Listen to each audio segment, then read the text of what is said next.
आज हम एक ऐसी सर्विस के बारे में बात करने जा रहे हैं जो इन दिनों हर जगह दिख रही है, बाय नाउ पे लेटर यानी कि BNPL। क्या आपने कभी Amazon, फ्लिपकार्ट पर पे इन 3 इजी इंस्टॉलमेंट्स या फिर 0% इंटरेस्ट जैसे ऑफर देखे हैं? देखने में तो ये बड़े ही आकर्षक दिखते हैं, लेकिन सवाल ये है कि क्या ये हमारी जेब के लिए अच्छे हैं या फिर एक छुपा हुआ जाल है जिसमें हम निरंतर फंसते चले जा रहे हैं। आइए इसको एक रियल लाइफ स्टोरी से समझते हैं। हमारे एक परिचित हैं, उनका पुराना फ़ोन ख़राब हो गया था। उन्होंने एक नया फ़ोन देखा। फ़ोन की कीमत थी 40,000 रुपये। उनके पास 40,000 रुपये इकट्ठे नहीं थे कि वो 40,000 रुपये देकर तुरंत फ़ोन परचेज़ कर सकें। वहाँ पर लिखा हुआ था पे जस्ट 10,000 नाउ, बाकी की 3 किस्तों में बिना ब्याज के। तो उनको ये ऑफ़र बहुत अच्छा लगा, उन्होंने फ़ोन परचेज़ कर लिया। अब 1 महीना तो उनका आसानी से निकल गया। अगले महीने उनको एक मेडिकल इमरजेंसी पड़ गई, तो काफ़ी पैसा उनका उसमें खर्च हो गया। फिर अचानक उनको याद आया कि फ़ोन की ईएमआई भी देनी है और फ़ोन की ईएमआई देने के लिए उनके पास पर्याप्त पैसे बचे नहीं थे। तो जैसे-तैसे करके कहीं से भी पैसे अरेंज करके उन्होंने फ़ोन की ईएमआई चुकाई।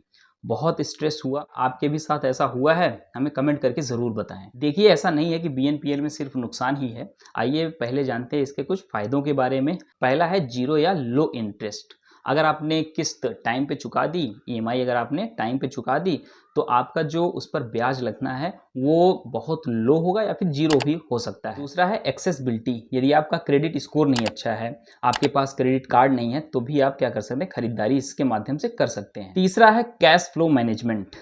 बड़े खर्चों को आप छोटे-छोटे टुकड़ों में बाँट सकते हैं और अपनी ज़रूरत तुरंत पूरी कर सकते हैं। चौथा है कन्वीनियंस यानी कि सुविधा।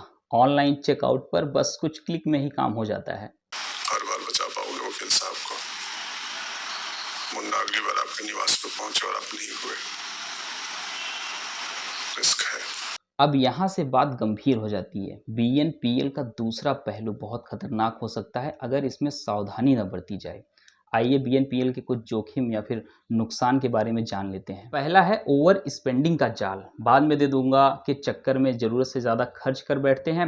रिसर्च कहती है कि जो बीएनपीएल यूजर्स हैं वो ज़रूरत से ज़्यादा खर्च करते हैं। दूसरा है लेट फीस का बवंडर। अगर आपने किस्त टाइम पे नहीं चुकाई तो भारी भरकम लेट फीस लग सकती है, तकरीबन सालाना 30% से भी ज़्यादा, जो आपकी मूल रकम से भी ज़्यादा हो सकता है। तीसरा है मल्टीपल लोन्स का बोझ।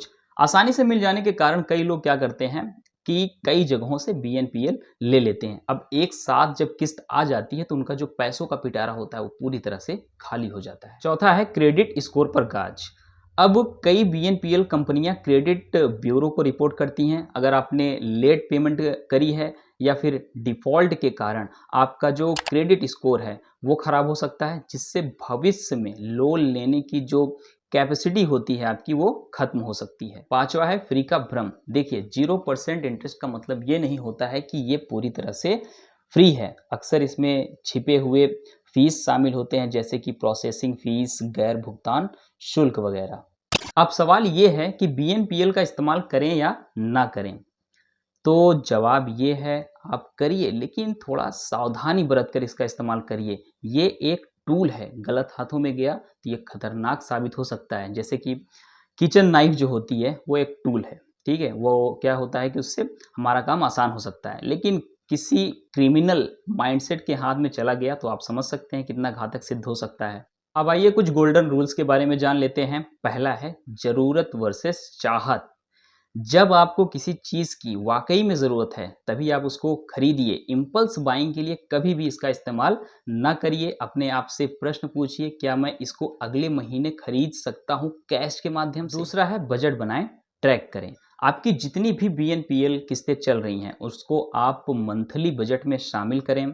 कैलेंडर में रिमाइंडर लगाएँ। कितनी किस्तें चल रही हैं उसका हिसाब रखें। तीसरा है कीमत पढ़ें। आप जो भी सामान परचेज़ करने जा रहे हैं, उसके अंदर जो भी टर्म्स एंड कंडीशंस हैं उसको आप अच्छे से सावधानी पूर्वक ज़रूर पढ़ें। लेट फीस, रिटर्न पॉलिसी और क्रेडिट रिपोर्टिंग के बारे में ज़रूर जान लें। चौथा है पेमेंट सोर्स तय करें। देखिए, जब भी आप सामान खरीदने जा रहे हैं तो पहले ही ये निश्चित कर लें कि इसकी ईएमआई कहाँ से आएगी, है ना? कहाँ से हम इसकी ईएमआई का पैसा निकालेंगे। पता चला मंथ का जब एंड आया, जब ईएमआई देने की बारी आई तो आपके हाथ पाँव फूलने लग गए। पाँचवा है एक समय में एक टाइम पर आप एक ही BNPL लोन चलाएं, मल्टीपल लोन से बचें। Last but not the least, समय पर भुगतान जरूर करें। याद रखिए 0% का फायदा आपको तभी मिलने वाला है जब आप इसकी EMI बिल्कुल टाइम पर चुकाएंगे। देखिए दोस्तों, BNPL खुद में बुरा नहीं है। यदि आप डिसिप्लिन्ड हैं, अनुशासित हैं और ज़रूरत का ही सामान आप परचेज करते हैं, मंथली बजट बनाते हैं, पैसे को आप अच्छे से मैनेज कर पाते हैं, तो ये एक अच्छी सुविधा हो सकती है। लेकिन अगर आपको लगता है कि आप इम्पल्सिव बाइंग करते हैं, पैसे को मैनेज करने में कमज़ोर हैं, तो मैं कहूँगा कि इससे दूर रहना ही बेहतर है, क्योंकि ये क्रेडिट कार्ड से भी ज़्यादा खतरनाक हो सकता है, क्योंकि इतना आसान है। आपका क्या अनुभव रहा है BNPL का? क्या कभी फंसे हैं या फिर इसका फ़ायदा उठाया? कमेंट में हमको ज़रूर बताएं। अच्छा, इस वीडियो को उन दोस्तों के साथ ज़रूर शेयर करें जो इम्पल्सिव बाइंग करते हैं। पैसों से जुड़ी और जानकारी के लिए हमारे चैनल को सब्सक्राइब करें और बेल आइकन को दबाएं। याद रखिए, बाद में चुकाने का मतलब अभी फ्री में लेना बिल्कुल नहीं होता है। समझदारी से फैसला लीजिए। जय हिंद।